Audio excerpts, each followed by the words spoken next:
once knew a nigga whose real name was William. His primary concern was making $1 million, being the illest hustler that the world ever seen. He used to fuck movie stars and sniff coke in his dreams. A corrupted young mind at the age of 13. Nigga never had a father and his mom was a fiend. She put the pipe down, but for every year she was sober, her son's heart simultaneously grew colder. He started hanging out, selling bags in the projects, checking the young chicks looking for hit and run prospects. He was fascinated by material objects, but he understood money never bought respect. He built a reputation cause he could hustle and steal, but got locked once and didn't hesitate to squeal. So criminals he chilled with didn't think he was real. You see, me and niggas like this have never been equal. I don't project my insecurities on other people. He fiended for props like addicts with pipes and needles, and so he felt he had to prove to everyone he was evil. A feeble-minded young man with infinite potential, the product of a ghetto-bred capitalistic mental. Coincidentally dropped out of school to sell weed, dancing with the devil, smoked until his eyes would bleed. But he was sick of selling trees and gave in to his greed.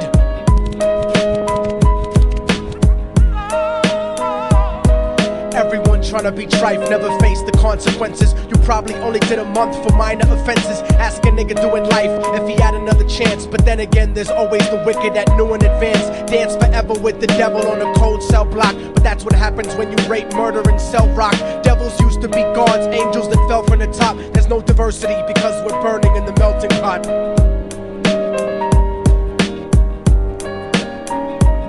So Billy started robbing niggas, anything he could do to get his respect back in the eyes of his crew. Starting fights over little shit up on the block. Stepped up to selling mothers and brothers to crack rock. Working overtime, making money for the crack spot. Hit the jackpot and wanted to move up to cocaine. Fulfilling the Scarface fantasy stuck in his brain. Tired of the block niggas treating him the same. He wanted to be major like the cutthroats and the thugs. But when he tried to step to him, niggas showed him no love. They told him any motherfucking coward can sell drugs. Any bitch nigga with a gun can bust slugs. Any nigga with a red shirt can front like a blood.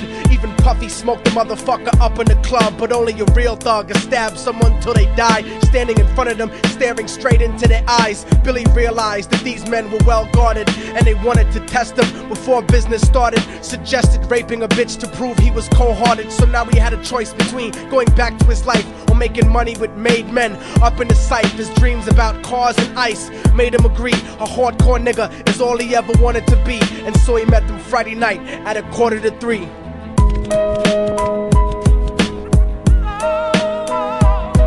Everyone tryna be trife never faced the consequences. You probably only did a month for minor offenses. Ask a nigga doing life if he had another chance. But then again, there's always the wicked that knew in advance. Dance forever with the devil on a cold cell block. But that's what happens when you rape, murder, and sell rock. Devils used to be gods, angels that fell from the top. There's no diversity because we're burning in the melting pot.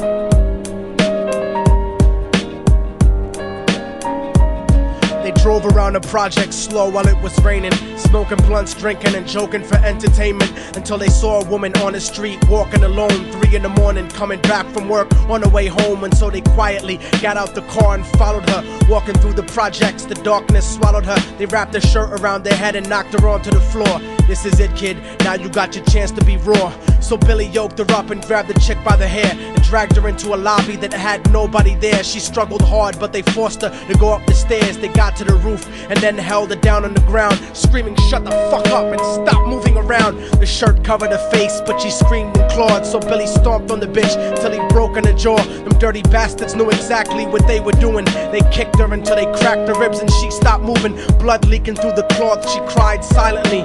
And then they all proceeded to rape her violently. Billy was made to go first, but each of them took a turn, ripping her up and choking her until her throat burned. Her broken jaw mumbled for God, but they weren't concerned. When they were done and she was lying bloody, broken and bruised, one of them niggas pulled out a brand new 22. They told him that she was a witness for what she'd gone through, and if he killed her, he was guaranteed a spot in the crew. He thought about it for a minute, she was practically dead, and so he leaned over and put the gun right to her head.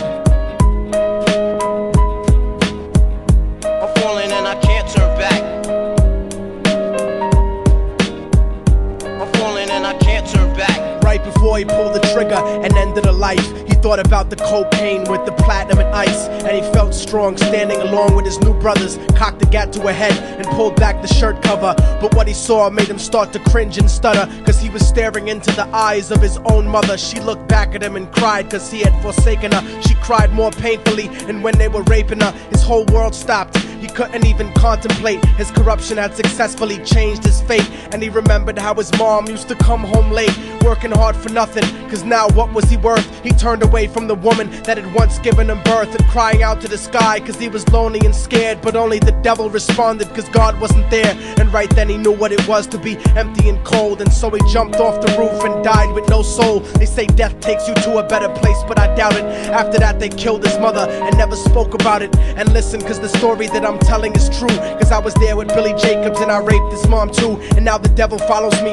everywhere that I go. In fact, I'm sure he's standing among one of you at my shows, in every street cipher listening to Little Thug's flow. He could be standing right next to you and you wouldn't know. The devil grows inside the hearts of the selfish and wicked. White, brown, yellow and black color is not restricted. You have a self-destructive destiny when you're inflicted, and you'll be one of God's children that fell from the top. There's no diversity because we're burning in the melting pot. So when the devil wants to dance with you, you better say never, because a dance with the devil might last you forever.